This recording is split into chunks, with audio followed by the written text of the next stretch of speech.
Thank you, Elder Jones. I feel like I'm still in Belleville up here. It's too far away. I'm going to come down here if I may, if this doesn't echo too much. Good evening. It's an honor to be here with you this evening.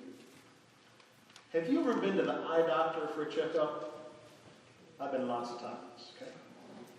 Those of us with glasses know the procedure very well. They sit you down in a high chair, they put this clunky thing on your face, and then they show you some fuzzy letters on the wall. And they start saying, okay, click, we're going to change this lens. Is this better? Or is this worse? Is it clearer or fuzzier? Our blind friend from the 8th chapter of Mark is going through a similar experience with our Lord. Now, you wouldn't think that Jesus would have to try something twice since he's the Son of God, but this guy thankfully has seen before and knows what things are supposed to look like. And he interjects and says, people aren't supposed to look like trees walking around. Lord, this is not right. He knows that Jesus' first attempt to cure him of his deficient sight wasn't enough. What if this courageous man had been blind his whole life? What if when that first half of the cure came around and he thought, this is how things are supposed to be? Look, Larry has branches. Look, Pastor Patterson has leaves. How wonderful. He might have walked away from Jesus' first attempt thinking that this is what normal was. And to him, this false vision would be how things ought to be. Half blind, he would think his vision was just fine. Let me ask you, has Jesus ever given you a little correction to your vision? Yeah? A new improved experience of how things are in the world? I'd like to share with you a few of my encounters with the divine optometrist. This might well be called Father Goes to Confession for a change, okay? But I'm a slow learner. You'll excuse me if it took me more than 2 vision exams to get where I am. But remember, God's not done with any of us yet, okay? Right. I learned very clearly at home, in church and in Catholic school, that skin color shouldn't make anyone else more or less important. We all had equal value as fellow children of God. And I'm grateful to have been given this initial vision as a firm foundation upon which to judge everything else. But even very young, it was easy to see that what was officially said wasn't what was always unofficially done or said. And sometimes I was pulled into that pattern of prejudice, and my own words and actions hurt others in the process.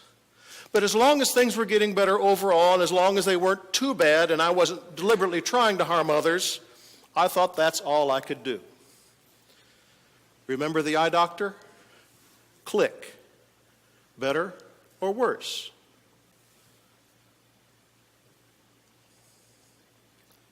After I finished college and joined the Missionary Oblates of Mary Immaculate, that's the missionary group in the church I belong to. Locally, we have the National Shrine of Our Lady of the Snows and King's House Retreats and a learning center for ecology up in Godfrey, a number of other things. We're a worldwide missionary order.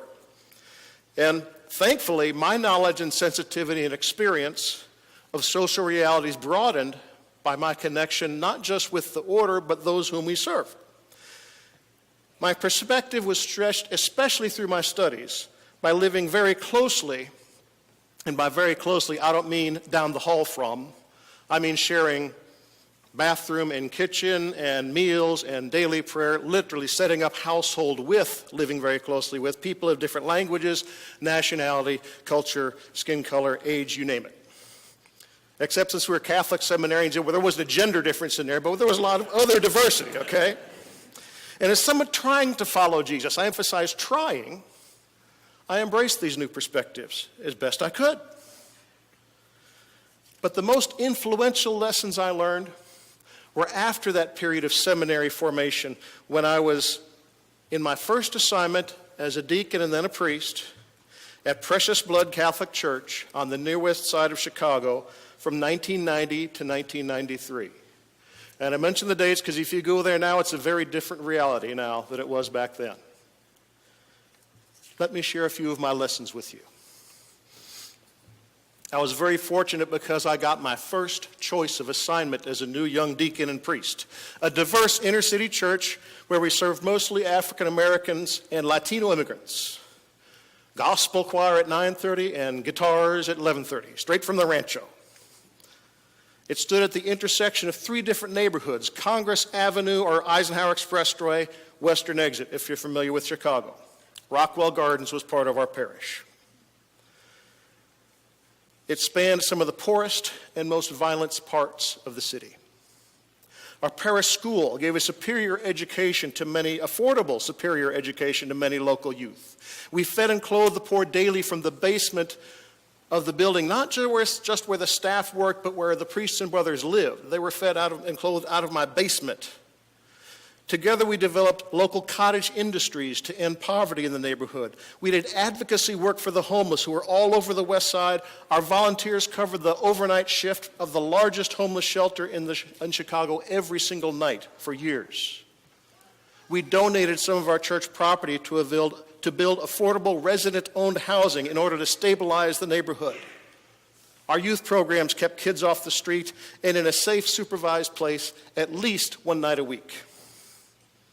We were proud, we were ambitious, we were zealous, and we were exhausted. Click. Now I think I'm part of the solution. Are things better, or are they worse? Clearer or fuzzier? One evening I was walking home past a crack house 3 yards down from my church and my home. I was not dressed like this. A dirty-looking sedan quickly pulls up behind me. Two very large men get out and approach me with a lot of purpose. And I think, oh, my Lord.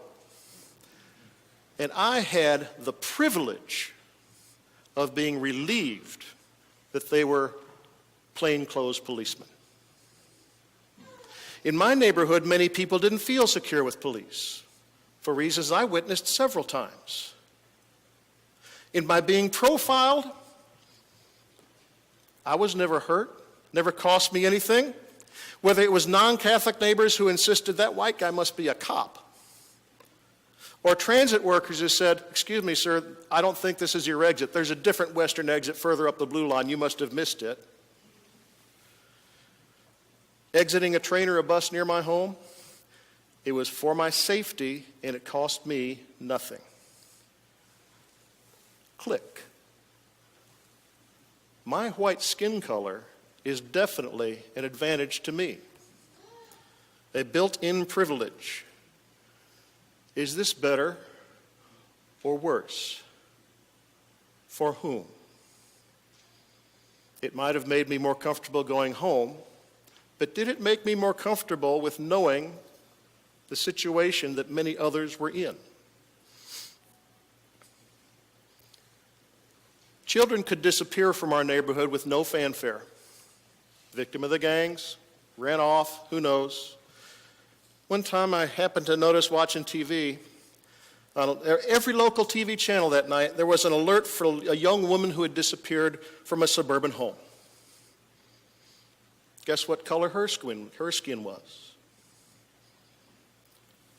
Click.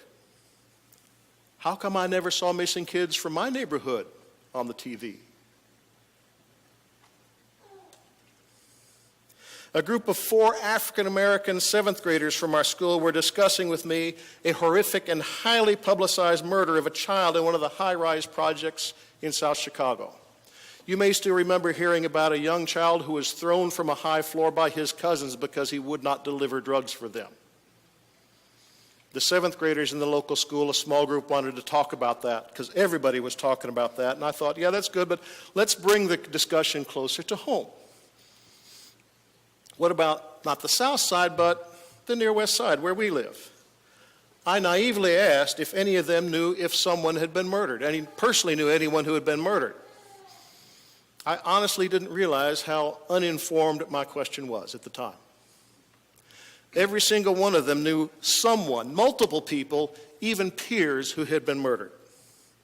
One child's uncle and a second child's father had been murdered, and a third child of these four couldn't sleep, fearful that bullets would pierce the walls of his home and kill him in the middle of the night. Click. How can any human being cope with this as a quote-unquote normal way of life? Our parish staff included an African-American layman with a doctorate in theology, Dr. Nathan Jones, who did some faith formation for the folks in our parish.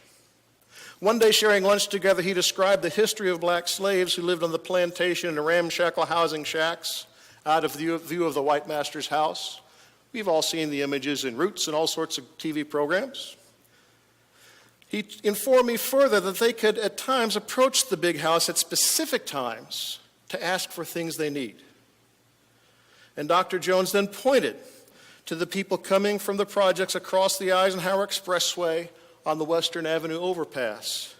They were coming to my big house, literally my basement, to get food and clothing. He also mentioned that often the slaves called their white masters father.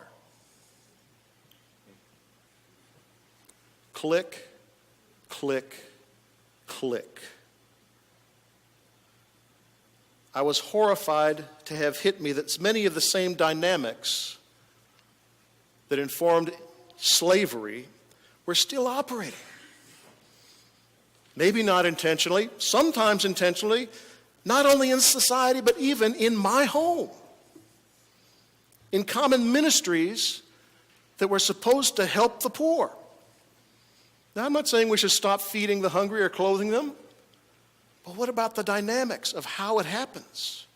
More than 125 years after the Emancipation Proclamation, I had my eyes open to how some things had changed, but surprisingly many others had not. Now, I know very well that these experiences I share tonight do not by any stretch of the imagination reflect the breadth of experience of African American people in this country or people of color in any way in this country. I'm not trying to represent anyone's life other than my own, just a few of the experiences that have corrected some of my blindness. But because it's too easy to tell war stories, missionaries who work in inner city like to do this. We shouldn't like to do it, but sometimes we like to do it more than we should. I got to add one last snapshot, and I think it's perhaps the most important click I'm going to share with you this evening. This place that was so easily dismissed by many people who would just not even consider going there, it was dismissed as filled with poverty, gangs, and violence. And those things were true, but it was just a partial picture. It was also filled with countless people of profound goodness and faith who will never make the evening news. They were and are at least as generous, strong, dedicated, family-devoted, and hardworking as anyone I have ever known.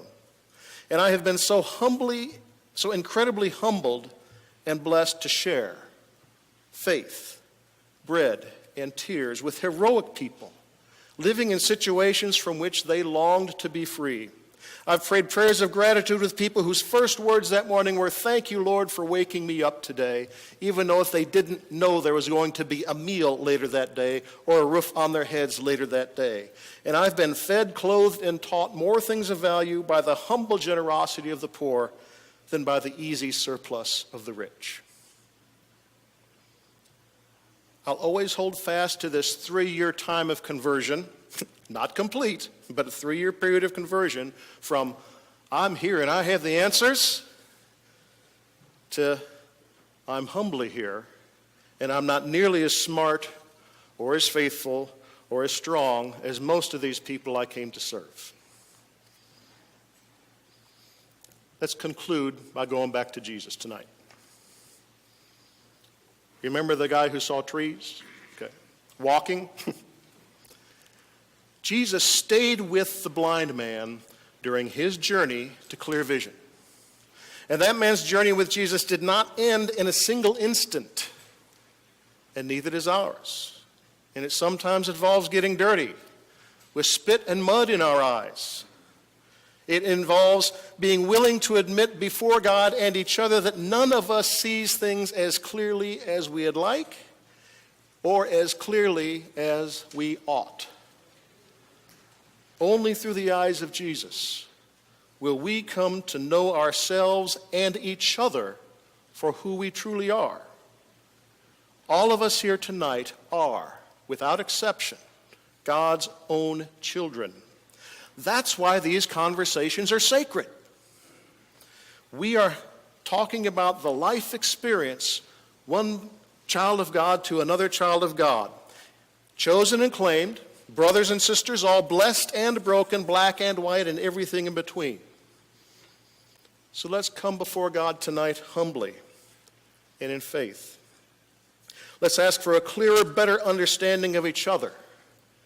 And let's allow Jesus, the divine optometrist and the good shepherd, to help us to see and love each other. Eyes, ears, and hearts wide open, asking that his love remain in us, for Jesus is with us in this for the long haul. He will stay with us. Will we stay with him?